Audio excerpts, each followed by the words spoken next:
নমস্কার, জি 24 ঘন্টায় আপনাদের স্বাগত। আমি শিলাদিত্য। শুরু করছি জনগণমন। আজকের বিষয় এবং তা নিয়ে আলোচনা ও অতিথিদের কাছে আমরা আসবো, কিন্তু তার আগে এই মুহূর্তের অন্যতম গুরুত্বপূর্ণ খবরের দিকে নজর রাখবো। আবারও আইএমএর রাজ্য সম্পাদক পদে জয়ী শান্তনু সেন। 12 বছর টানা আইএমএর রাজ্য সম্পাদক শান্তনু সেন আবারও জয়ী হলেন আইএমএর রাজ্য সম্পাদক পদে শান্তনু সেন। এ নিয়েই কথা বলবো। সঙ্গে রয়েছে আমাদের প্রতিনিধি অর্কদীপ্ত মুখোপাধ্যায়। অর্কদীপ্ত, আপডেট ঠিক কি? দেখো, আজকে আইএমএ ইলেকশনে কাউন্টিং চলছিল এবং এটার দিকে কিন্তু অনেকেরই নজর ছিল, কারণ আমরা দেখেছি গত কয়েকদিন ধরেই আইএমএ ইলেকশন নিয়ে অভিযোগ পাল্টা অভিযোগ হয়েছে বিরোধীদের মধ্যে, এবং আইএমএ শাখাতে অফিসেও কলকাতাতে আমরা দেখেছি বিরোধী পক্ষ যারা ছিলেন তারা বারবার অভিযোগ করেছেন, একাধিক অভিযোগ করেছেন যে প্রপারলি ব্যালট ডিস্ট্রিবিউটেড হয়নি থ্রু আউট দ্য স্টেট, রাজ্য জুড়ে প্রপারলি ব্যালট ডিস্ট্রিবিউটেড হয়নি, যদিও সেই অভিযোগকে উড়িয়ে দেওয়া হয়েছে অপরপক্ষের তরফ থেকে। তো সব মিলিয়ে অভিযোগ পাল্টা অভিযোগ ছিল। তবে শেষ পর্যন্ত দেখা যাচ্ছে যে শান্তনু সেন তিনি কিন্তু আবার সম্পাদক পদে জয়ী হলেন। তিনি সম্পাদক পদে দাঁড়িয়েছিলেন এবং প্রায় 80% ভোট হয়েছে বলে খবর পাওয়া যাচ্ছে। আর সব মিলিয়ে যেটা জানতে পারছি শিলাদিত্য, যে 792 জন টোটাল ভোটার ছিলেন, তার মধ্যে 635 জন ভোট দিয়েছেন এবং 635টা ব্যালট বেরিয়েছে ব্যালট বক্স থেকে। ফলে বোঝাই যাচ্ছে যে এটা লার্জ নাম্বারে ভোটিং হয়েছে, যেটা কিন্তু এক্সপেক্টেড ছিল না, কিন্তু একটা বিশাল সংখ্যক ভোটিং হয়েছে। সুতরাং শান্তনু সেন যেমন একদিকে জিতেছেন সম্পাদক পদে, আবার জয়েন্ট সেক্রেটারি পদে জিতেছেন Dwaipayan Majumdar, honorary assistant secretary পদে জিতেছেন অনির্বাণ দলুই। সুতরাং এই যে প্যানেলটা, এই প্যানেলটাই কিন্তু জিতলো এবং আবারও আইএমএ তে তারা ফিরে এলো। অর্কদীপ্ত, আমাদের সঙ্গে থাকো। এবারে নির্বাচন নিয়ে একটা উত্তেজনা ছিল এবং বারবার করে মনে হচ্ছিল যে কি হয়, কারণ 12 বছর টানা আইএমএর রাজ্য সম্পাদক রয়ে গেলেন শান্তনু সেন। আইএমএর রাজ্য সম্পাদক পদে আবারও জয়ী হলেন শান্তনু সেন। আইএমএর ভোটে সপ্তমবার এক টানা জয় হলো শান্তনু সেনের। অর্কদীপ্ত, সংখ্যা, ভোটের পুরো বিষয়টা যেটা তুমি জানাচ্ছিলে মূলত আরো একবার তোমার কাছ থেকে জানবো।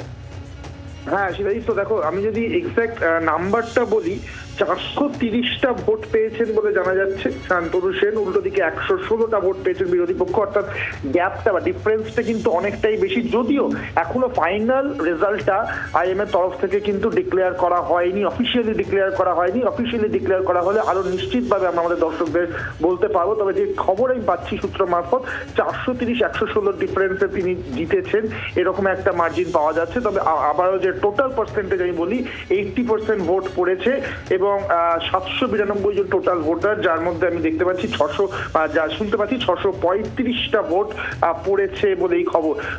ধন্যবাদ অর্কদীপ্ত। কথা বললাম আমাদের প্রতিনিধি অর্কদীপ্ত মুখোপাধ্যায়ের সঙ্গে।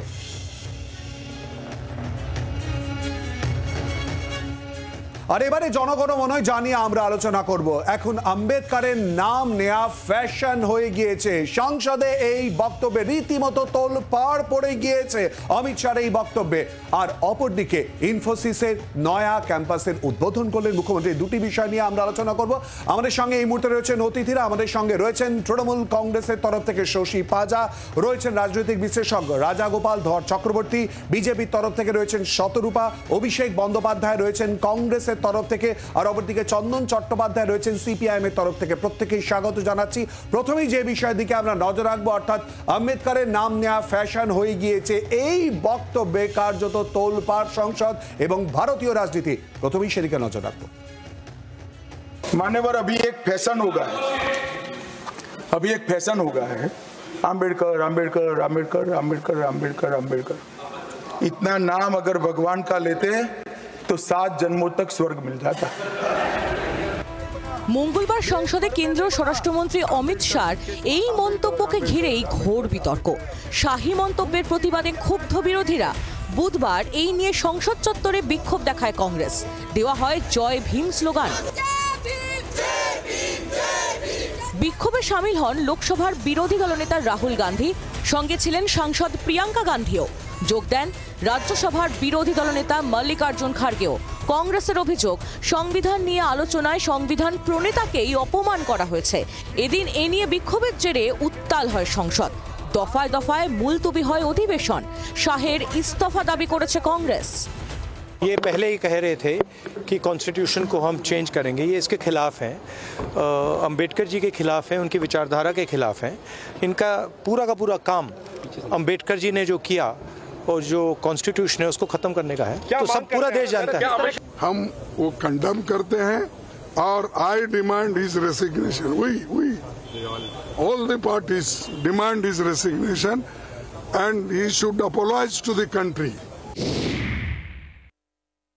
যেভাবে দিনের পর দিন সংবিধানের অবমাননা হয়েছে, সংবিধানের সঙ্গে কংগ্রেস কার্যত কাটাছেঁড়া করেছে, আজকে তার থেকে দৃষ্টি ঘোরানোর জন্য আজকে আম্বেদকরের সামনে নিয়ে আসা হয়েছে। আম্বেদকরের সঙ্গে বিশ্বাসঘাতকতা কারা করেছে? নেহরু কি আচরণ করেছিলেন আম্বেদকরের সঙ্গে?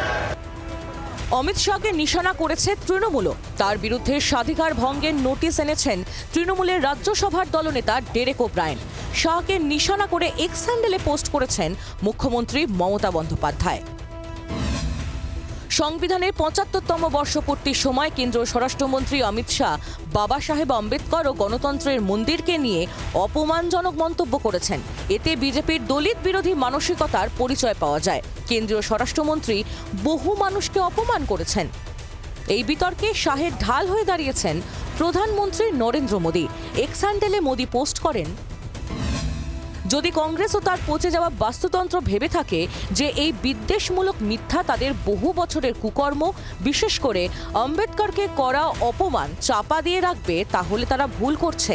দেশের জনগণ দেখছেন যে কি করে একটা দল বংশ পরম্পরা ধরে আম্বেদকরের চিন্তাভাবনা নিশ্চিহ্ন করতে সমস্ত নোংরা খেলা খেলেছে, তপশিলি জাতি ও জনজাতিকে অপমান করেছে। এখন দেখার অধিবেশনের একেবারে শেষ পর্বে এসে সরকার এই দাবি আর এই অস্বস্তি কিভাবে মেটায়, সেদিকেই নজর থাকবে আমাদের। নয়াদিল্লি থেকে ভিডিও জার্নালিস্ট শুভাশিস দাসের সঙ্গে রাজীব চক্রবর্তী, জি24 ঘন্টা। এ নিয়ে আমরা সরাসরি আলোচনায় আসবো। শশীদি, প্রথমেই আপনার কাছে আসবো। আমরা দেখলাম মুখ্যমন্ত্রী মমতা বন্দ্যোপাধ্যায় ইতিমধ্যে এক্স হ্যান্ডেলে উল্লেখ করেছেন এবং তিনি বলছেন যে দলিত বিরোধী মন্তব্য। কেন?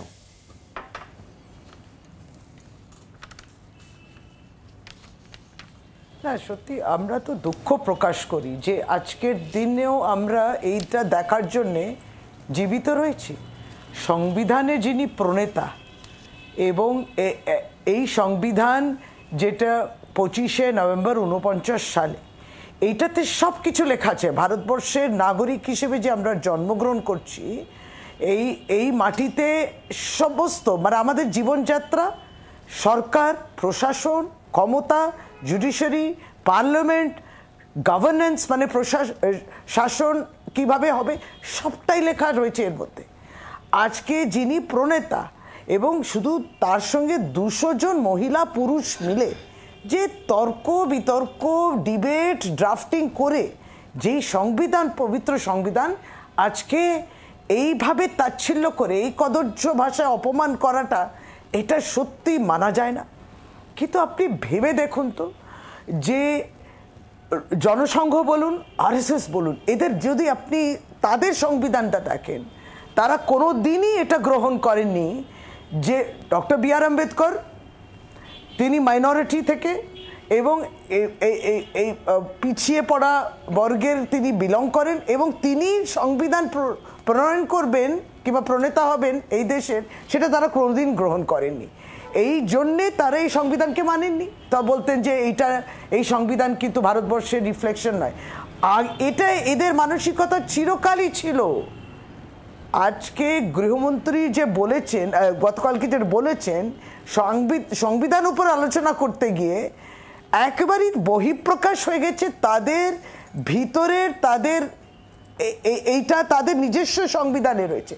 সুতরাং তারা যদি আপনি তালিকা বানান যে কাদের, বিজেপি কিংবা এখন বর্তমান কি আরএসএস, জনসংঘ কাকে ঘৃণা করে? মহাত্মা গান্ধীকে ঘৃণা করতো, খুন হয়ে গেছিলেন কার হাতে জানেন।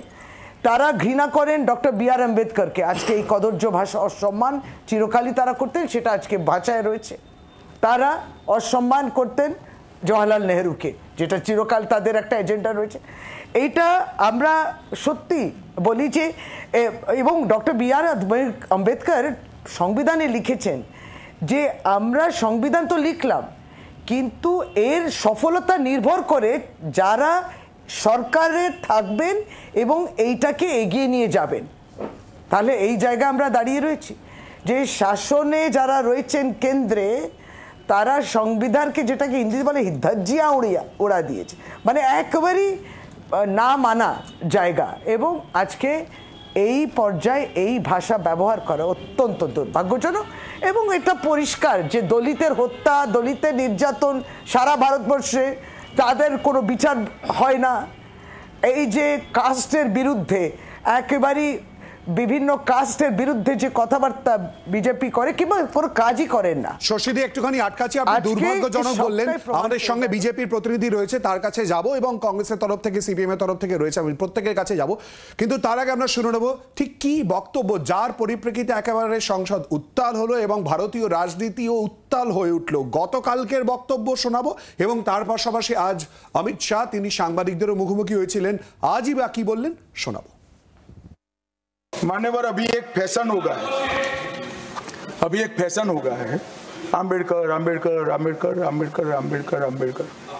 इतना नाम अगर भगवान का लेते तो 7 जन्मों तक स्वर्ग मिल जाता। कांग्रेस पार्टी बाबा साहब को भारत रत्न न मिले इसका बड़े जतन से प्रयास करती रही। कांग्रेस के पास इस संविधान के ऊपर की चर्चा में बाबा साहेब आम्बेडकर विरोधी कांग्रेस है, इसका कोई जवाब नहीं बचा। संविधान विरोधी कांग्रेस है, इसका कोई जवाब नहीं बचा। चिर परिचित अपनी पुरानी नीति पर कांग्रेस आई है और उन्होंने मेरे बयान को तोड़ मरोड़ कर आधा ही दिखाकर जनता के सामने रखना और भ्रांति फैलाने का प्रयास किया है। পরপর অভিযোগ উঠছে যাদের দিকে, বিজেপির তরফ থেকে শতরূপা রয়েছে, বিজেপির প্রতিক্রিয়া। শতরূপা। শিলাদিত্য, আমি প্রথমেই বলি যে তোমরা অন্যান্য চ্যানেল বা কংগ্রেসের মতন যদি এক্সট্র্যাক্ট না দেখাতে, পুরো স্পিচটা দেখাতে, তাহলে আমায় এখানে বসিয়ে এক্সপ্লেনেশন দিতে হতো না। দেখাও নি যখন, আমাকে কয়েকটা কথা ডেফিনেটলি বলতে হচ্ছে। রাজ্যসভায় মাননীয় স্বরাষ্ট্রমন্ত্রী শুরুই করেছিলেন আম্বেদকরজিকে, মানে যে ধরনের সশ্রদ্ধ প্রণাম জানিয়ে এবং বারংবার বিভিন্ন পংক্তি তুলে, সেটা যদি তোমরা দেখাতে আমাকে এখানে এত এক্সপ্লেন করতে হতো না। কিন্তু আমি এখানে একটা অন্য কথা বলতে এসেছি। আমি জাস্ট এক লাইনের জন্য আটকাবো, বিতর্ক যে অংশটা নিয়ে সেই অংশটা তুলে ধরেই আমরা আপাতত কিন্তু আলোচনা করছি। ডেফিনেটলি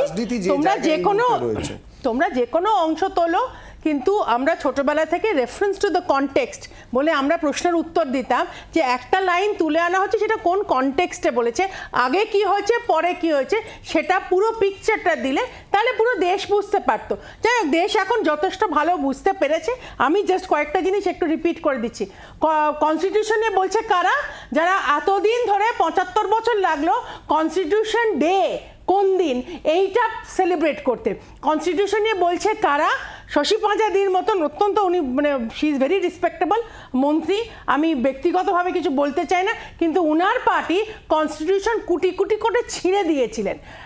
কনস্টিটিউশন নিয়ে বলছে কারা, কংগ্রেস, যারা একমাত্র কনস্টিটিউশন হাতে নাড়াছাড়া আর কিছু করে না। আমি জাস্ট কয়েকটা পয়েন্ট তুলে বলছি।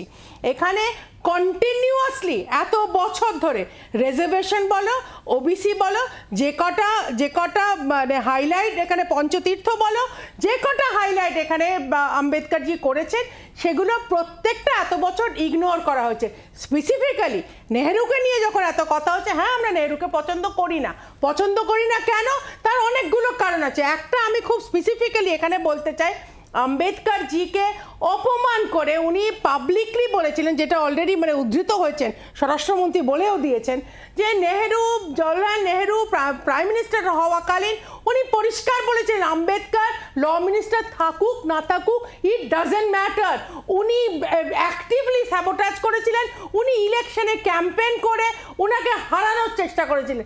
তারা আজকে আম্বেদকরজির 100 বার নাম নিলে, সত্যি সত্যি স্বরাষ্ট্রমন্ত্রী যেটা বলেছে, এতটা নাম ভগবানের নিলে এদের অন্তত অনেকটা উন্নতি হয়ে যেত। আমি আরো কয়েকটা কথা বলা খুব দরকার। এত বছর লাগলো আম্বেদকরজির একটা ছবিকে অনার করতে পার্লামেন্টে, সেন্ট্রাল হলে, সেটুকু কংগ্রেস করে উঠতে পারলো না। এখন শুধু বড় বড় কথা বলা হচ্ছে। আজকে প্রধানমন্ত্রী স্বয়ং উঠে দাঁড়িয়েছেন স্বরাষ্ট্রমন্ত্রীর ফরে ডিফেন্ড করার জন্য। তার কারণ এই যে কংগ্রেসের একটা রেগুলার বেসিসে পার্সোনাল অ্যাটাক করা, বহুবার বহু রকমভাবে স্বরাষ্ট্রমন্ত্রীর কথা তুলে স্বরাষ্ট্রমন্ত্রীর চেহারা নিয়ে বিভিন্ন রকমভাবে একটা ব্যক্তিগত অ্যাটাক করা, এইটা এবার কংগ্রেসের বন্ধ করার দরকার। ওরা অপোজিশনে আছে, এত বছর দেশটাকে চালিয়ে তছনছ করে দিয়েছে, আম্বেদকরজির বিন্দুমাত্র কোনোদিনও ওরা সম্মানটুকু দেয়নি। এখন বলতে খুব ভালো লাগছে, ওরা জানেই না আরএসএস, বিজেপি, আমাদের ভারতীয় জনসংঘ কি আইডিওলজিতে চলে, তার একটা অন্যতম অঙ্গ হচ্ছে আম্বেদকরজির দেখানো পথ। আমি যদি আরও ডিটেলসে দিই তোমার শো শেষ হয়ে যাবে।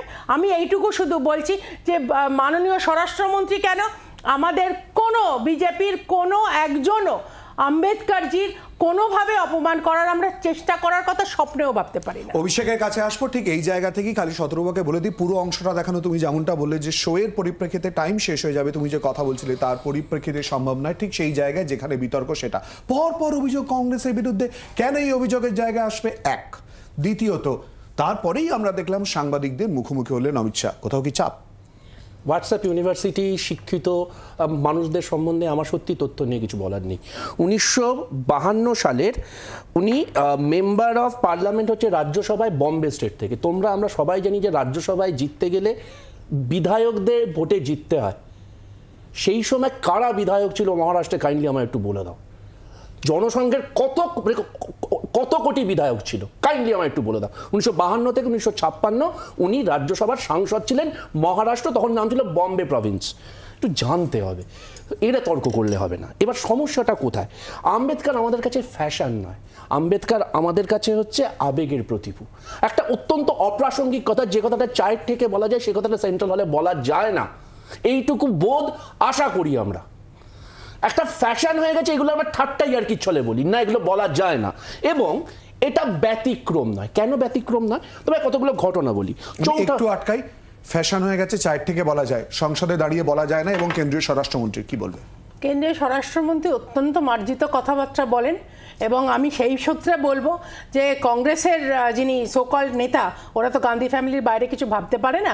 আমাকে তুমি বলে হোয়াটসঅ্যাপ ইউনিভার্সিটি নিয়ে আমি কথা বলছি, তুমি অন্তত জানো আমি কতদূর পড়াশোনা করে একটা ডিবেটে বসে, আমি সেটা নিয়ে বলতে চাই না। আজকে রাহুল গান্ধী যে লোকসভায় বসে টিটকিরি মারে, চোখ মারে, হাহা করে হাসে, মহিলাদের সম্মান করে না, তাদের মুখে মাননীয় স্বরাষ্ট্রমন্ত্রী যে অত্যন্ত মার্জিত ধরনের কথাবার্তা বলেন, তাকে নিয়ে মন্তব্য করা সাজে না। আমি ব্যক্তি শতরূপাদির অত্যন্ত গুণমুগ্ধ, এবং শতরূপাদিকে আমি এটা মিন করিনি, কিন্তু বিজেপির স্বরাষ্ট্রমন্ত্রী যখন এই বক্তব্যটা দিচ্ছেন, ওনার কাছে অন্তত এই খবরটা থাকা উচিত যে উনি রাজ্যসভার সাংসদ হয়েছিলেন 1952 সালে, 1952 থেকে 56 বম্বে প্রভিন্স থেকে। কংগ্রেসের বিধায়কদের ভোট ছাড়াটা সম্ভব, এগুলো জানতে হবে। স্বরাষ্ট্রমন্ত্রীর জ্ঞান নিয়ে এবার সমস্যাটা হচ্ছে 4 জুন 2024 ইউপির বাদায়ুনে আম্বেদকরের মূর্তি ভাঙা হলো, একবার হলো। 5 অক্টোবর 2024 লখনৌ, যেটাকে উত্তরপ্রদেশ না উত্তম প্রদেশ বলা হচ্ছে, আম্বেদকরের মূর্তি ভাঙা হলো। 5 দিন আগে 12 ডিসেম্বর মহারাষ্ট্রের পারবানিতে 200 জন মিলিয়ে, মহারাষ্ট্রের পারবানিতে 200 জন মিলে আম্বেদকরের মূর্তি ভাঙলো। বারবার কেন বলো তো? বিজেপি শাসিত জায়গাগুলোতে এই জিনিসটা হচ্ছে। তার কারণ আর্টিকেল 14, যে জিনিসটা আম্বেদকরের এবং আমাদের সংবিধানের এসেন্স, জাতি, ধর্ম, বর্ণ, লিঙ্গ নির্বিশেষে ভারতবর্ষের সবাই সমান। বিজেপি এটা মানে না, কারণ বিজেপি বিশ্বাস করে হিন্দি হিন্দু হিন্দুস্তান। বিজেপি মানে না, বিজেপি মানে না, বিজেপি এইটাই মানে। আমি এখানে একটা সোজা প্রশ্ন করতে চাই, বড় বড় কথা রিজার্ভেশন নিয়ে না বলে, আদৌ এই যে ওবিসি, আদৌ এই ব্যাকওয়ার্ড ক্লাস নিয়ে 60 বছর কংগ্রেস তাদের আদৌ মেইন স্ট্রিমে আনার চেষ্টা করেছে? কংগ্রেস কি করলো? আচ্ছা, আমাদের ভারতবর্ষের প্রথম যিনি দলিত উপরাষ্ট্রপতি, তিনি কার সময় হয়েছিলেন? একজনের কথা শুনিনি, প্লিজ শুনিনি। অভিষেক বলো। 34% থেকে 46% রিজার্ভেশন উঠিয়ে দেওয়া হোক, এটা কাদের বক্তব্য? তুমি আমরা কথা বলো, রিজার্ভেশন যেটা আছে SC ST OBC, এটা কাদের সময় থেকে আছে? এই সব আলোচনা করতে গেলে অন্য প্রসঙ্গে চলে যাবে। আমি তোমায় অন্য কথা বলি। আম্বেদকরের লেখা, আম্বেদকর জির লেখা প্রথম যে বক্তব্যটা, we the people of India, India শব্দটাকে ভেঙে দেওয়া হলো। সংবিধানের অ্যামেন্ডমেন্ট করে বলা হচ্ছে এটা ভারতবর্ষ বলা হবে। ইন্ডিয়া মানে ভারতবর্ষ, আমরা সেটা অস্বীকার করছি না। India that is called as ভারতবর্ষে লেখা আছে, ইন্ডিয়াটাকে ভেঙে দেওয়া হলো। দাঁড়াও, মধ্যপ্রদেশের বিধায়ক পুত্রদের যখন দলিতদের গায়ে, শুনতে খুব খারাপ লাগলেও, যখন প্রস্রাব করে তখন আমরা কোনো বিরোধিতা শুনতে পাই না। আমরা শুনতে পাই না যখন দলিতদের খাপ পঞ্চায়েত বসিয়ে তাদের মানে বিয়ের বারাত থেকে তাদেরকে নামিয়ে দেওয়া হয়। এইগুলো নিয়ে আপত্তির জায়গা। এবং কেন বলো তো আমরা এত আলোচনা করছি? হাতরাস কেন ঘটেছিল বলো তো? হাতরাসে কিন্তু অন্য ধর্মের মানুষ অন্য ধর্মকে কিছু করেনি। কোনো এক ঠাকুর সম্প্রদায়ের মানুষের দলিত একটা বাচ্চাকে করেছে। কেন এই প্রশ্ন বারবার করে বিতর্কের জায়গা চলে আসছে, সেটাই আমরা খোঁজার চেষ্টা করব। চন্দনদা, কেন এই প্রসঙ্গ চলে আসছে এবং কোথাও কি মনে হচ্ছে না যে সংসদে যে প্রসঙ্গ, যে বিষয়গুলো আলোচনা হওয়ার জায়গা, সেখান থেকে কোথাও একটু সরে যাওয়ার পরিস্থিতি তৈরি হলো হঠাৎ? একদমই ঠিক।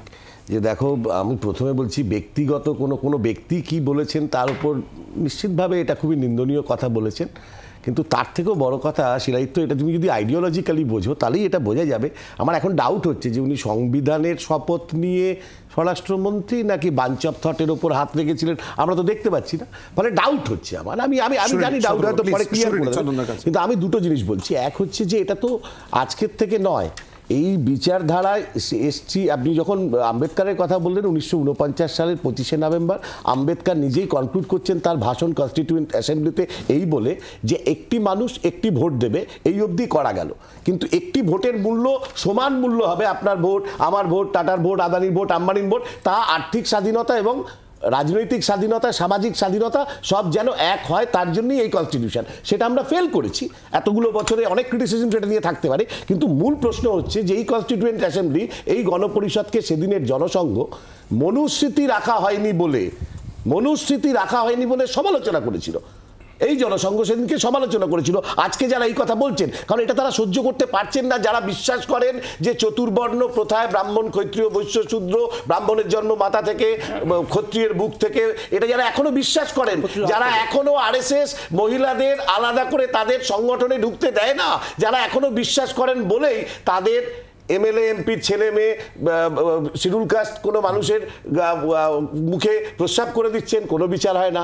মনে হচ্ছে তাদের দেশের মন্ত্রী, এই দেশের মন্ত্রী সংবিধান শপথ নিয়েছেন, গলি মারো শালোকে বলছেন, কোনো বিচার হয় না। এটা করতে করতে বিচার ব্যবস্থায় একজন বিচারপতি এলাহাবাদ হাইকোর্টের, এই যদি আমাদের আইন ব্যবস্থা থেকে এরকম বেরোয় তো তখন কি হবে? বিচারপতি পর্যন্ত এমন কথা বলছেন এলাহাবাদ হাইকোর্টের বিচারপতি শেখর যাদব, যা ভারতবর্ষের সংবিধানের শপথ নিয়ে যিনি বিচার ব্যবস্থায় আছেন তার পক্ষে শোভা পায় না। আমার প্রশ্ন, সাভারকর আর আম্বেদকরের লড়াইটা ছিলই, সাভারকর আর আম্বেদকরের লড়াইটা ছিল চার রকম ভাবে। একটা হচ্ছে ন্যাশনালিজমের প্রশ্নে, একটা হচ্ছে কাস্ট সিস্টেমের প্রশ্নে, একটা হচ্ছে পলিটিক্যাল সিস্টেমের প্রশ্নে। চারটে প্রশ্নেই সাভারকরপন্থী বা গোলওয়ারকরপন্থী আরএসএস, হিন্দু মহাসভা, জনসংঘ, এরা সব সময় চেয়েছে হিন্দু হিন্দু হিন্দু, এই পরিচয় থেকে। সে গরিব না বড় লোক, তার আর্থিক সুবিধা কি, সে কিভাবে খাবে, কি বেঁচে থাকবে, এটা নয়, তার জায়গা থেকে। আর এটাই আম্বেদকর ভাঙতে চেয়েছিলেন তার মধ্যে। এই বিতর্কের ঊর্ধ্বে বাবা সাহেব আম্বেদকরকে আমরা কি রাখতে পারি না? কেনই বা এই বিতর্কের জায়গা তৈরি হলো? আমরা উত্তর খোঁজার চেষ্টা করব একটা বিরতির পর। সঙ্গে থাকুন।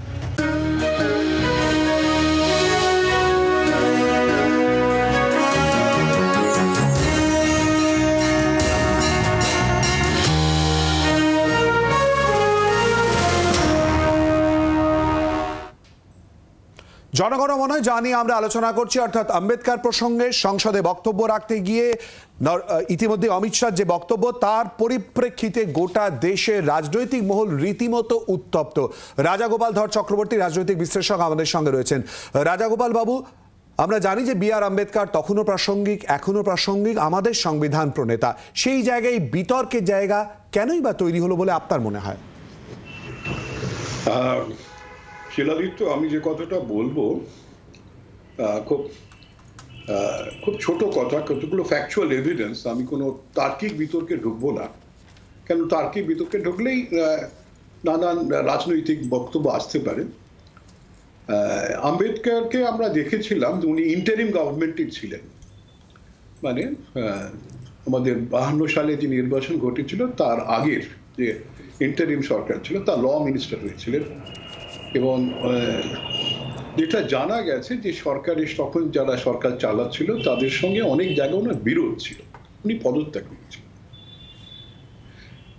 ওনাকে ফিরিয়ে আনার কোনো চেষ্টা আমরা দেখিনি। এমনকি রাষ্ট্রপতি ভবন থেকে জানানো হয়েছিল যে চিঠিটা, ওরা যে রেজিগনেশন লেটার, সেটা পাওয়া যাচ্ছে। এটা একটা দিক। কি কারণে পদত্যাগ করেছিলেন নানান কথা বাজারে আছে, সেটা আমি বলে অনেকের উত্তেজনা বাড়াতে চাই না। এটা একটা দিক, উনি পদত্যাগ করেছিলেন, ফিরিয়ে আনার চেষ্টা হয়নি, এটা একটা দিক। 2 নম্বর কথাটা বলতে চাই যে ওনাকে দেখুন, আজকে সবাই বলছেন যে উনি বিরাট, আপনি বললেন প্রাসঙ্গিক তো বটেই, উনি বহুদিন ধরে প্রাসঙ্গিক থাকবেন, কিন্তু ওনাকে ভারতরত্ন দেওয়া হয়েছিল 1990 সালের মার্চ মাসে। তখন ভারতবর্ষের প্রধানমন্ত্রী ছিলেন বিশ্বনাথ প্রতাপ সিং, একটা কোয়ালিশন গভর্নমেন্ট চালাচ্ছিলেন। হ্যাঁ, বুঝেছেন, একটা কোয়ালিশন গভর্নমেন্ট চালাচ্ছিলেন তিনি, সেটাতে সেই সময় ভারতরত্ন দেওয়া হলো। অর্থাৎ ভারতরত্ন দেওয়া হলো না যখন কংগ্রেসের প্রাইম টাইম, এটা হচ্ছে আবার 2 নম্বর সালিশে। আবার উনি রাজ্যসভার মেম্বার হয়েছিলেন, আমরা সবাই জানি, 52 থেকে 56, কিন্তু কংগ্রেসের টিকিটে নয়, শিডিউল কাস্ট ফেডারেশনের তরফে উনি দাঁড়িয়েছিলেন, উনি জিতেও ছিলেন। সুতরাং দেখা যাচ্ছে যে ওনার একটা বিরাট ক্ষোভ কোথাও ছিল। কাদের বিরুদ্ধে ছিল না ছিল সেটা আমার তথ্যগুলো যেভাবে দেওয়া হলো, মানুষ বুঝেনি কি হয়েছে না হয়েছে। তো এই জায়গায় দাঁড়িয়ে সেই মানুষটাকে আমরা তখনই স্মরণ করতে পারবো তার যে প্রকৃত আদর্শগুলো যেগুলো আছে সেগুলোকে আমরা যদি মান্যতা। এক্স্যাক্টলি ঠিক। এই আপনার এই প্রসঙ্গটা নিয়ে আমার 4 রাজনৈতিক অতিথির কাছে আসবো। খুব সংক্ষেপে 1 লাইন করে আমি উত্তর নেব। শশীদি, আমরা এই বিতর্কের ঊর্ধ্বে উঠে সংবিধান প্রণেতাকে, তার সৃষ্টিকে যদি আমরা স্মরণ করি বা সেই অনুযায়ী এগোই, তাহলে কি বিষয়টা আরো বেশি যুক্তিসঙ্গত হয় না? প্রত্যেকের কাছে একই প্রশ্ন থাকবে। শশীদি।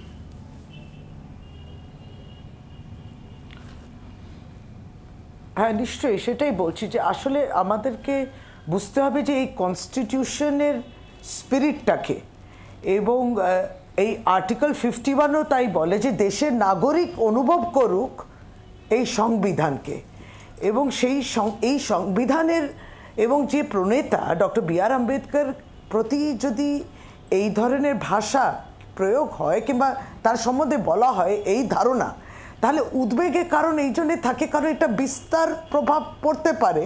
ধরুন, প্রত্যেকটি সাংবিধানিক সংস্থা, ইলেকশন কমিশন কিংবা অন্যান্য সংস্থা যেগুলো চলে, দেশের গণতন্ত্র, এদের সংবিধান এটা আমার, যেমন আগেও বলেছি, এটা আমার জীবনযাত্রা। সংবিধানের উপরে প্রহার কিংবা সে প্রণেতার উপর প্রহার আমার অধিকার, আমার সমস্ত, আমি যে একটা প্রত্যাশা রাখি দেশের প্রতি, দেশের শাসক যিনি আছে তার প্রতি, সবটার উপরেই কিন্তু কোথাও না কোথাও একটা প্রশ্ন চিহ্ন দাঁড়িয়ে। শশীদি প্লিজ একটুখানি আটকাতেই হচ্ছে, অনেকগুলো প্রসঙ্গ নিয়ে আমরা আলোচনা করছি, একটু প্রত্যেকের প্রতিক্রিয়া নিয়ে নেব। চন্দনদা, আমরা বিতর্কের ঊর্ধ্বে যদি বিষয়টাকে রাখতে পারি খুব সংক্ষেপে প্লিজ। বিতর্কের ঊর্ধ্বেই তো যাওয়ার কথা ছিল। সংবিধান প্রণেতাকেই যদি আক্রমণ করে, তাহলে সংবিধানকে তো পরপর আক্রমণ শুরু হয়েছে। আপনি ধর্মনিরপেক্ষতা, আমাদের সংবিধানের একটা অন্যতম ফাউন্ডেশন, একটু একটু করে নাড়ানোর চেষ্টা করা হচ্ছে। যুক্তরাষ্ট্রীয় কাঠামো, 1 দেশ 1 ভোট বলে একটু একটু করে নাড়ানোর চেষ্টা করা হচ্ছে। আপনি আমাদের যা মৌলিক বৈচিত্র্য গোটা দেশের ছিল সেগুলোকে নাড়ানোর চেষ্টা করা হচ্ছে। এগুলোর বিরুদ্ধে তো মানুষ প্রতিবাদ করবেন, সবটা তো সরলরৈখিক একরকম নয়। দ্বিতীয়, যা বি.আর. আম্বেদকর চাইলেন, সামাজিক ন্যায়, আর্থিক ন্যায়, আপনি আমায় বলুন, সামাজিক ন্যায় সত্যি সত্যি উঁচু জাত নিচু জাত আমাদের দেশে ওর হাতে জল খাবে না, এই সামাজিক ন্যায় কি আমরা এখনো পেয়েছি? আর্থিক আজাদি, আদানির 1 ভোট, আপনারও 1 ভোট, আমি এবং আদানি আম্বানি দুজনের কি সমান পরিমাণ এনজয় করতে পারছি? কোত্থেকে কোথায় চলে যাচ্ছে চন্দন? আমি একটু শশীদি, প্রথমত তো আমি বলি রাজগোপাল দা অনেক অসংখ্য ধন্যবাদ, আপনি একদম ক্লিয়ার পার্সপেক্টিভ করে দিলেন। আমি শশীদিকে একটু মনে করাতে চাই, তখন কনস্টিটিউশন হ্যাম্পার্ড হয়নি, তখন কনস্টিটিউশনের মান সম্মান কোথায় গেছিল যখন আপনি হয়তো করেননি, আপনার বাকি পার্টির লোকজন কুটি কুটি করে ছিঁড়ছিল। চন্দন তো কিছু এক্সট্র্যাক্ট তুলে ধরলো, মনুস্মৃতির একটুখানি, ওটার একটুখানি, পুরো কনস্টিটিউশন পড়া দরকার। আই এম শিওর চন্দন পড়েছে, কিন্তু সবাই পড়ে না, কেউ মূর্তি ভাঙেনি, মূর্তি আপনাদের লোক ভেঙেছে, আমাদের নামে দোষ দিয়েছে। আমি একটু পয়েন্টে ফেরত আসতে চাই। মাননীয় স্বরাষ্ট্রমন্ত্রী নিজে মুখে অন্যরা যেটা বলেছে সেইটা রিপিট করেছেন। উনি বলেছেন 100 বার আম্বেদকর আম্বেদকর না করে আম্বেদকরের যে আইডিওলজিটা সেইটা কি কংগ্রেস আদৌ রেসপেক্ট করেছে? আমি অভিষেকের কাছে যাব আরেকবার, যেহেতু শতরূপা প্রসঙ্গ তুললো, আমরা আরেকবার শুনিয়ে দেব গতকাল আপনারা কি বলেছিলেন অমিত শাহ, আরেকবার চট করে শুনিয়ে দেব। আমরা যা করার করে যাচ্ছি শশীদি। मान्यवर, अभी एक फैशन हो गया है, अभी एक फैशन हो गया है आम्बेडकर आम्बेडकर आम्बेडकर आम्बेडकर आम्बेडकर आम्बेडकर। इतना नाम अगर भगवान का लेते तो 7 जन्मों तक स्वर्ग मिल जाता।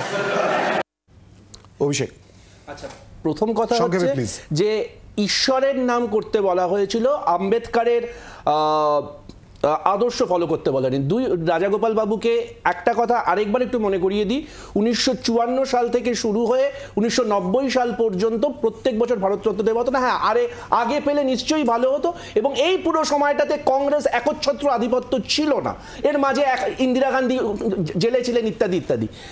নাম্বার 3, একবারও আমি বলিনি যে উনি কংগ্রেসের টিকিটে জিতেছেন, কিন্তু রাজ্যসভায় জেতবার জন্য যে সংখ্যক বিধায়কের ভোট প্রয়োজন ছিল সেই সময় বম্বেতে সেই বিধায়কটা কংগ্রেস দিয়েছিল। Last but not the least, রাজনৈতিক প্রতিপক্ষ হতেই পারে, কিন্তু রাজনৈতিক প্রতিপক্ষ মানে ব্যক্তিগত অসম্মানের জায়গা নয়। রাজনৈতিক কারণ কনস্টিটিউয়েন্ট অ্যাসেম্বলিতে একাধিক বিতর্ক হয়েছে, কিন্তু সেই বিতর্কগুলোকে মান্যতা দিয়ে গ্রহণ করা হয়েছে। কিন্তু আমরা কোনোদিন বলিনি হিন্দি হিন্দু হিন্দুস্তান হবে বলে আর্টিকেল 14 সেকুলার এবং সোশ্যালিস্ট শব্দগুলোকে কেটে দাও। রাজীব প্রতাপ রুডি এই যে প্রসঙ্গের জায়গা কোথায় রয়েছে সেই জায়গাটা আমরা ছোবার চেষ্টা করেছি। আমাদের অন্যান্য অতিথিদের কাছে যাব, এই নিয়ে আরো অনেকটা আলোচনার জায়গা দিলে হয়তো ভালো হতো, কিন্তু এবারে আমরা যেদিকে নজর রাখবো এবং যে বিষয় আমরা আলোচনাটা নিয়ে যাব, অর্থাৎ ইনফোসিসের নতুন ক্যাম্পাসের উদ্বোধন হলো, আজ উদ্বোধন করলেন মুখ্যমন্ত্রী। প্রথমেই সেদিকে নজর দেব।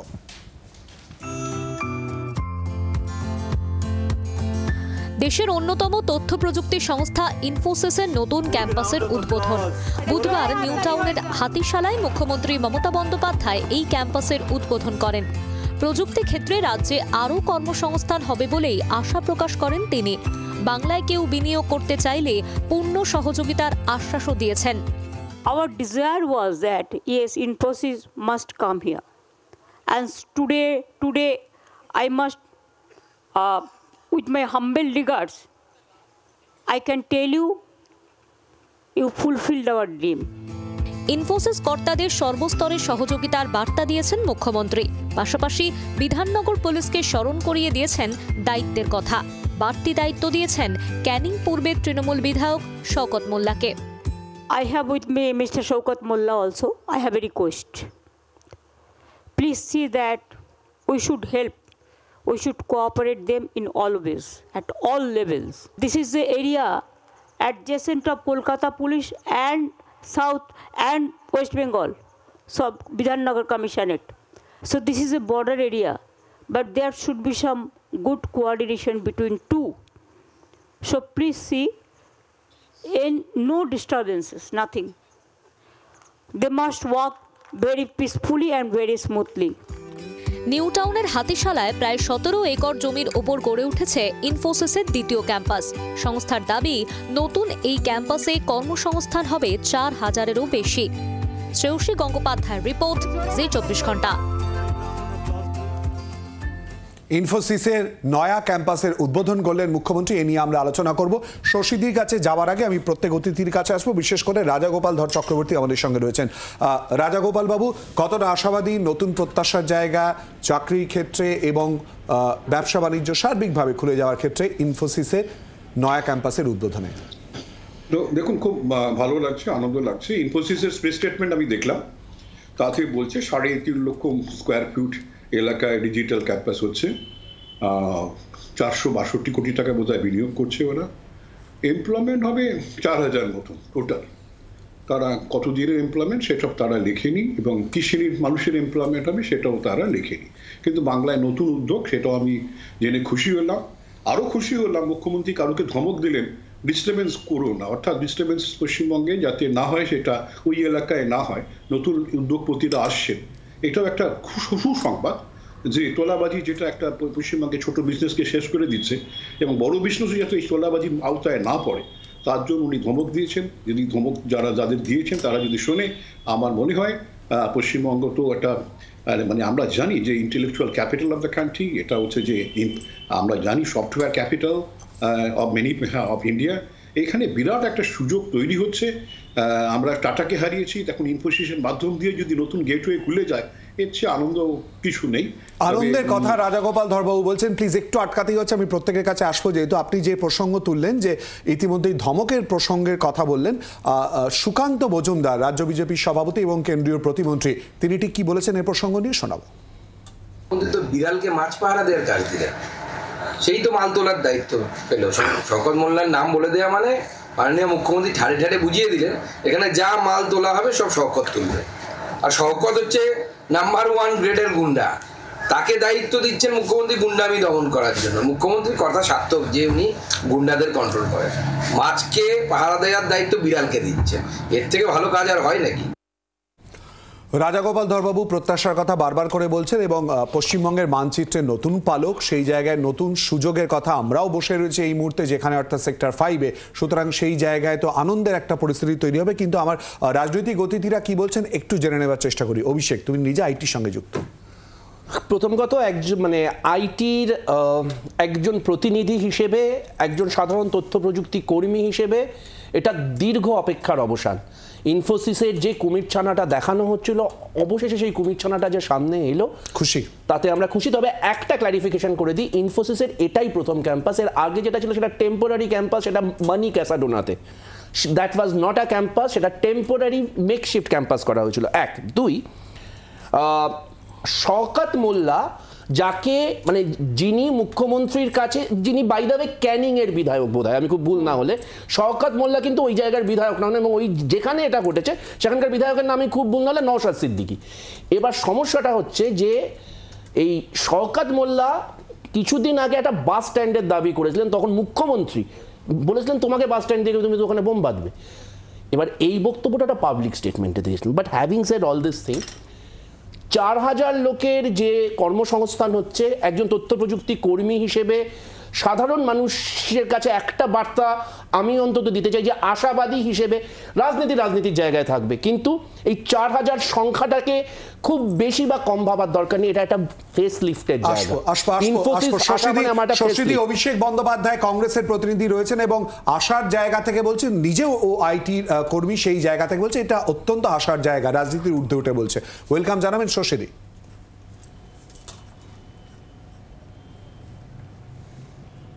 হ্যাঁ, নিশ্চয়ই। প্রথমে তো বলে দিই, আজকে যখন ইনফোসিসের পক্ষ থেকে যিনি প্রতিনিধি, তার যে ভাষণ ছিল প্রারম্ভে যে ভাষণ ছিল, তাতেই কিন্তু তিনি তার উৎসাহ, তার আনন্দের কথা বলেছেন। এটা ইনফোসিস বলল। তো গভর্নমেন্টের যে কোনো রাজ্য সরকার কিংবা কেন্দ্র সরকারের এইটাই লক্ষ্য থাকবে, সেটা হচ্ছে এমপ্লয়মেন্ট জেনারেশন। এবং স্বাভাবিকভাবে মাননীয় মুখ্যমন্ত্রী তার জায়গা থেকে যে পশ্চিমবাংলার সমস্ত পজিটিভ দিক যেটা আছে, যেমন পাওয়ারের কথা বলেন, আনইন্টারাপ্টেড পাওয়ার কিংবা uninterrupted water supply, gateway to north east India এবং সাউথ ইস্ট এশিয়া, এই সমস্ত কথাটা তোলা হয়েছে। সার্বিকভাবে তিনি এটাও বলেছেন যে আমরা একটা বিজনেস ফ্রেন্ডলি স্টেট এবং আসুন সকলে পশ্চিমবাংলায় বিনিয়োগ করবেন এবং এখানে নতুন করে ইনভেস্টমেন্ট আসুক। কারণ তিনি সেই লক্ষ যারা অভিষেক বন্দ্যোপাধ্যায়ের মধ্যে যারা আইটির সঙ্গে যুক্ত আছেন, এই যে যিনি বললেন কেবল ল্যান্ডিং পলিসি কিংবা ব্রডব্যান্ড পলিসি কিংবা যে ইনফোসিস যে একটা সফটওয়্যার ডেভেলপমেন্ট সেন্টার তৈরি করছে, এটা তাদের প্রত্যাশার মধ্যে ছিল। এটা ওয়েলকাম করতে হবে। এটা ওয়েলকাম তারাই করবেন না, আপনি এক্ষুনি একটা সুকান্ত মজুমদারের বক্তব্য, যারা চিরকাল পশ্চিমবাংলাকে বঞ্চনা করুন, নেগেটিভাইজ করুন, আপনি এই রাজ্যে কিচ্ছু হবে না, এইটাই তাদের এই লক্ষ্য। তারা মনে করছে এইসব বলে তারা ভোটে জিতবেন। আমরা এখানে ভোটে নয়, আমরা ভবিষ্যৎ গড়ার ক্ষেত্রে মুখ্যমন্ত্রী আজকে ইজ অফ ডুইং বিজনেস এই সমস্ত ইনফোসিস এবং একটুখানি আটকাচ্ছি শশীদি, প্রত্যেকের প্রতিক্রিয়া নিতে হবে। শতরূপা, শশীদি, এই শেষের অংশটা ভোটের জন্য নয়, আমরা কিন্তু সুযোগ এবং কর্মসংস্থান তৈরির জন্য চিন্তা ভাবনা করছি, পজিটিভ অ্যাটমসফিয়ার, কিন্তু বঞ্চনার অভিযোগও করছে অর্থাৎ কেন্দ্রের দিকে। সেই তো, আর আমরা নাকি চিরকাল করে আসছি, অথচ ওদেরই তৃণমূলেরই অন্যান্য স্পোক্সপারসনরা বলে যে আমরা কোথাও নাকি নেই, অপোজিশনে নেই। যাই হোক, আমি এখন ফ্যাক্টসে আসি। এগিয়ে বাংলা এতদিন ধরে শিরোন্যাস হতে হতে ফাইনালি একটা বিল্ডিং ইনগ্রেট হয়েছে, খুব ভালো কথা, কিন্তু ভেতরে কি হবে? শওকত মোল্লা যদি গার্ড দেয় তাহলে কি লেভেলের গুন্ডামি হবে? যে বলেছে আমাদের মাননীয় স্বরাষ্ট্রমন্ত্রী, মাননীয় রাজ্য সভাপতি বলেছেন যে মাছকে পাহারা দেবার জন্য বেড়ালকে পুষেছেন। এইখানে যে সিন্ডিকেটের প্রভাব পড়বে না, এইখানে যে গুন্ডামি হবে না, এইখানে যে বেসিক ল অ্যান্ড অর্ডার ঠিক থাকবে, এইগুলোর গ্যারান্টি কি মুখ্যমন্ত্রী আজকে দেবেন? মুখ্যমন্ত্রী বড় বড় ভাষণ দেবেন এবং তার স্পোক্সপারসনরা ন্যাচারালি তারই কথা তুলে ধরবে, কিন্তু ফাইনালি কি হবে? এই চাকরিগুলোই বা কারা পাবে? কিন্তু শতরূপা, রাজ্যে কর্মসংস্থানের এই যে সুযোগ 4000, অভিষেকও তো ওয়েলকাম জানাচ্ছে 100%, কিন্তু এই চাকরিগুলো পাবে কারা? সেই তো তৃণমূলের গুন্ডারা, সেই কারণ এদের কোয়ালিফিকেশন, সারা ভারতবর্ষে স্বাধীনতার পরে বিজেপি আমলে বেকারত্ব সবচেয়ে বেশি, সবচেয়ে বেশি। আমরা তো চাই, আমি তো বললাম মজুমদার ওইসব বক্তব্য রেখে লাভ নেই। বিল্ডিং উন্নয়ন খুব ভালো কথা, কোথায় চাই? আপনার কেন্দ্রীয় সরকারের বঞ্চনার কথা সব হবে। সফটওয়্যার ডেভেলপমেন্ট আপনি বোঝেন, সফটওয়্যার ডেভেলপমেন্ট সেন্টার মানে বোঝেন, বুঝতে হবে তো। দুজনকে একটুখানি থামাচ্ছি প্লিজ, একটু শশীদি প্লিজ, শতরূপা একটুখানি প্লিজ, শশীদি একটুখানি, চন্দনদা কর্মসংস্থান জন্য কেন্দ্রীয় সরকার কি করেছে? সবচেয়ে বেশি বেকারত্ব। মুখ্যমন্ত্রী তো আমাদের শহরেই থাকেন, তো এলগিন রোডের একটা বাড়িতে দুপুরবেলা কিছু যুবক গিয়ে বলল সুভাষদাকে ডাকুন, বাড়িটা রং করছে।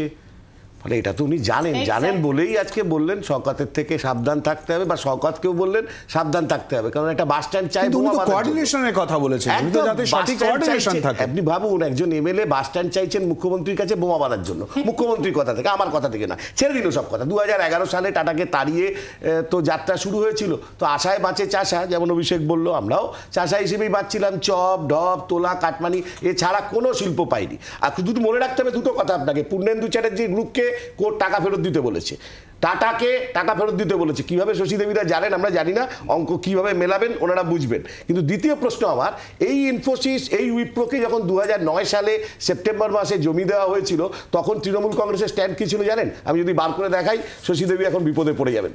1 ছটাক জমি অধিগ্রহণ করতে দেব না। আজকে যে জমি দিচ্ছেন, যে জমিতে কারখানা ইনফোসিসের হাতিশালার যে জমি, সেই জমির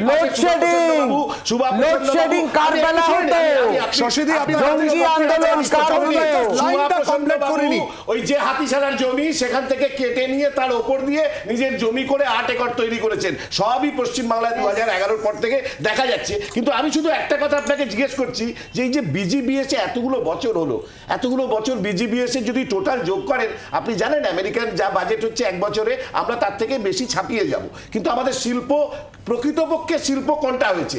একজন এমপি নির্বাচনে বললেন দুদিকে নাকি ধোঁয়া দেখতে পাচ্ছেন, তো আসলে তো বাঙালির চোখে ধোঁয়া দেখছে।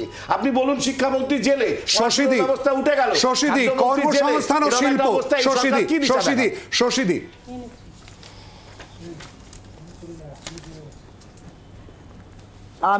আমার মনে হয় তিনি তার জীবনটা, সারা জীবন মানে কম্পিউটার, আইটি এই বিষয় নিয়ে বিন্দুমাত্র আইডিয়া যদি রাখতেন, তাহলে পরে আজকে যে উদ্বোধন হয়েছে তার সম্বন্ধে আপনি এই সমস্তটা বলতেন না। ওয়েলকাম করুন না, অসুবিধাটা কোথাও নেই তো। ভালো কাজ হচ্ছে প্রশংসা করতে, সব সময় সমালোচনা করতে গিয়ে আপনারা কোথায় গিয়ে দাঁড়িয়েছেন দেখুন। মানুষও আপনার সমর্থন তুলে নিয়েছে। গণতন্ত্রের প্রক্রিয়ার মাধ্যমে রাজনৈতিক সমর্থন নেই আপনাদের। কোথায় গিয়ে দাঁড়িয়েছেন বলুন তো? আপনারা কোথায় দাঁড়িয়েছেন? আপনি কোথায় দাঁড়িয়ে আছেন দেখুন। আপনারা কার বিরুদ্ধে বলছেন, কার সঙ্গে গাঁটছড়া বেঁধেছেন রাজনৈতিক নির্বাচনে? আপনার শওকত মোল্লার প্রসঙ্গ উঠছে বারবার করে, গাঁটছড়া বেঁধেছে। কোথায় দাঁড়িয়েছেন? মুখ্যমন্ত্রী বললেন শওকত মোল্লা, আমি কিছু বলিনি। আপনার মুখ্যমন্ত্রী শওকত মোল্লাকে বললেন কেন? কারণ উনি তো জানেন সিঁদুরে মেঘ দেখলে ভর পায়। শশীদি বলুন। মুখ্যমন্ত্রী তো পরিষ্কার ভাবে, মুখ্যমন্ত্রী না, শুনুন, আমি বলি আমাদের এই 11 বছরে যেইভাবে এই রাজ্যের সরকারের পক্ষ থেকে যে প্রয়াসটা করা হয়েছে, প্রয়াস হয়েছে কিন্তু কাজ হয়নি তো, কাজ হয়নি, প্রয়াস হয়েছে। শুধু চপ শিল্প কি আপনারা বলেননি? আপনি বলেননি কাশফুলের বালিশ চপ শিল্প আপনারা বলেননি? রাজনৈতিক চশমাটা খুলে যে চশমা দিয়ে, যে কোনো চশমা দিয়ে আপনি বলুন, আপনি একটা ফ্যাক্টরির নাম বলুন। শশীদি আপনি রাজ্যের মন্ত্রী, আপনি একটা ফ্যাক্টরির নাম বলুন। শশীদি আপনি রাজ্যের মন্ত্রী, আপনি একটা ফ্যাক্টরির নাম বলুন যেটা কাছে দিয়ে আপনার মুখ্যমন্ত্রী কেটে কুটে কেটে অভিষেক অনেকক্ষণ বলতে চাইছে। শশীদি প্লিজ প্লিজ, শশীদি একটু সঙ্গে থাকুন। অভিষেক ভাষণে পালন করুন। আপনি তো শোনেন না, প্রশ্নের উত্তর দেওয়া যাক। কি হয় জানেন তো, আপনারা কোনো কথা শোনেন না, দেখার তো দূরের কথা, রাজনৈতিক চশমাটা খুলুন। দিদি আমি কিছু বলতে চাই। আচ্ছা, প্রথম কথা হচ্ছে যে শতরূপাদির সঙ্গে আমি একটা ব্যাপারে দ্বিমত পোষণ করছি। এই যে 4000 কর্মসংস্থানের কথা বলা হচ্ছে, সেটা হচ্ছে গিয়ে টেকনোক্র্যাটদের কথা বলা হচ্ছে, ITES এর কথা বলা হয়নি, এবং এখানে কোনো সিন্ডিকেটের কারোর বাবার ক্ষমতা নেই এখানে তাকে চাকরি দিক। আমাদের যে কোনো তথ্য প্রযুক্তি, তাহলে তথ্য প্রযুক্তি শিল্পের স্যানিটেটি নিয়ে প্রশ্ন তোলা হবে, 1 2। হ্যাঁ, এবার আইটি এবং আইটি এনেবল সার্ভিস এক নয়, অর্থাৎ সিকিউরিটি স্টাফ থাকে, ক্যান্টিন থাকে, হ্যাঁ সেগুলোতে সিন্ডিকেট সব জায়গাতে চলে। এবার সেইখানে দাঁড়িয়ে একটা প্রশ্ন শশীদির মাধ্যমে আমি মাননীয় মুখ্যমন্ত্রী এবং পরিবহন মন্ত্রীকে বলতে চাই, আপনারা নিশ্চয়ই আমাদের থেকে অনেক বেশি অবগত, তবুও ইউনিটেক থেকে হাতিশালা পর্যন্ত সন্ধ্যে 8টার পর K1 বা KB16 ছাড়া কোনো পাবলিক ট্রান্সপোর্ট নেই, সেগুলো করুন, মেয়েরা ওখান থেকে আসবে। আরেকটা আরজি করা আমরা চাই না, এইটা বাস্তব সমস্যা। আমি ওখানকার রোজ ট্রাভেল করি, আমি একাধিক প্রজেক্ট চালাই, দ্যাটস নাম্বার 1। নাম্বার এইভাবে বলবেন না। না না না, আমি আবার বলছি যে আমি কিন্তু এখনো বলছি, আমি আবারও বলছি দিদি, আমি কিন্তু কোনো কটাক্ষ করছি না। এটা একটা দুর্ঘটনা ঘটতে 1 সেকেন্ড লাগে, সেই পরিকাঠামোটা দরকার দিদি। নাম্বার 2 সেমিকন্ডাক্টর, এবং যেটা নিয়ে কেন্দ্র রাজ্যের আকচাকচি নিয়ে বাঙালি নিশ্চয়ই পরিকাঠামো বলছেন, রাজ্যের মন্ত্রী হিসেবে বলছেন, বলুন শশীদি। সেমিকন্ডাক্টর নিয়ে বলছিলেন না, মানে আমি সেমিকন্ডাক্টর বলছিলাম, সেটা উনি বলছেন যে পরিকাঠামোর কথা। বলুন শশীদি। সবাই জাম্প করছে, না না জাম্প করছে না, বলুন কেউ জাম্প করছে না, বলুন। না আমি বলছি শিলাদিত্য, আপনি যদি রাজ্যের শিল্প কোথায় হয়েছে তাহলে একবারই জেলা ধরে ধরে আমরা বলবো, জেলা ধরে ধরে বলবো, তার জন্য তো বিস্তারিত সৌরভের ফ্যাক্টরিটা হয়েছে এক পর্যন্ত, সৌরভ গাঙ্গুলি বিদেশে গিয়ে বললেন ফ্যাক্টরি হবে, শশীদি হয়েছে, আপনি বলুন সৌরভ গাঙ্গুলির ফ্যাক্টরিটা হয়েছে। শুনুন, এরকম ছোট করবেন না, আপনারা কিচ্ছু জানেন না, আপনারা কতটা ইগনোরেন্ট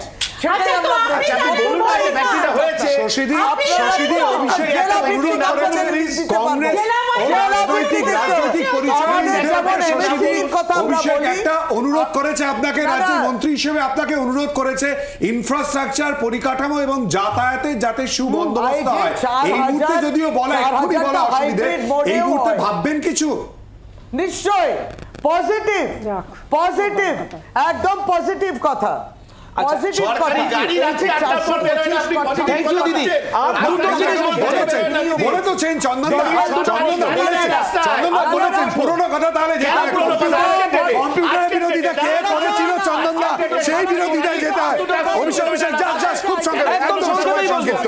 সেমিকন্ডাক্টর নিয়ে গ্লোবাল ফাউন্ড্রিজ নরেন্দ্র মোদী বাইডেনের প্রচারে গিয়ে 28শে সেপ্টেম্বর 2024 ঘোষণা করলো অশোকনগরে নাকি খনিজ তেল আছে, দেউচাপাড়ায় কয়লা আছে, এই তিনটের জন্য কোনো বিনিয়োগ লাগবে না, আমার কাছে অলরেডি আছে। সেগুলো কেন্দ্র রাজ্যের আমরা তোমরা চাকচিতে আমরা আলটিমেটলি সমস্যায় আছি, শুধু ঘোষণা করলে হয়ে গেল। 17 এক লাইনে কেন্দ্রের সহযোগিতা, সহযোগিতা দু হাত বাড়িয়ে আছে।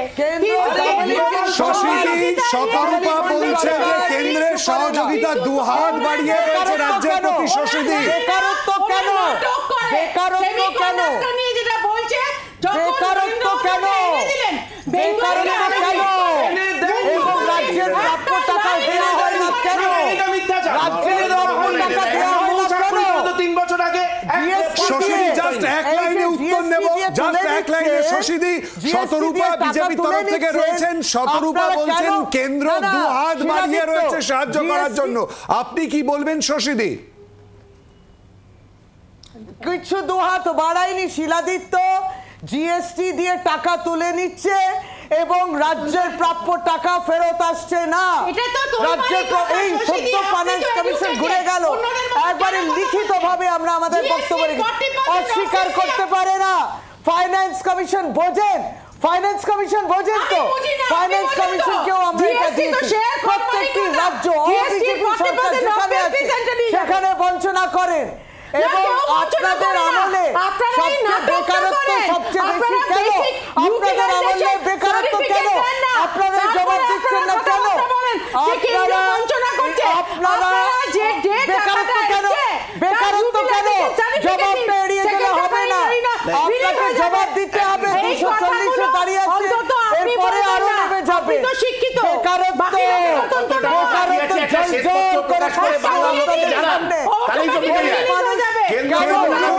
জল করে বঞ্চনা পাওয়া না পাওয়া এই সমস্ত অভিযোগের ঊর্ধ্বে উঠে কিন্তু সবাই আলটিমেটলি স্বাগত জানিয়েছে এবং এরপর মূলত কোন দিকে যায়, রাজ্যের শিল্পের কথা, রাজ্যের কর্মসংস্থানের কথা, সেদিকে অবশ্যই করে নজর থাকবে। আপনাদের সবাইকে ধন্যবাদ আমাদের সঙ্গে এই আলোচনায় অংশগ্রহণ করার জন্য। আজকের মতো জনগণমন এ পর্যন্তই। চোখ রাখুন জি 24 ঘন্টায় অন্যান্য খবরের জন্য, সঙ্গে থাকুন।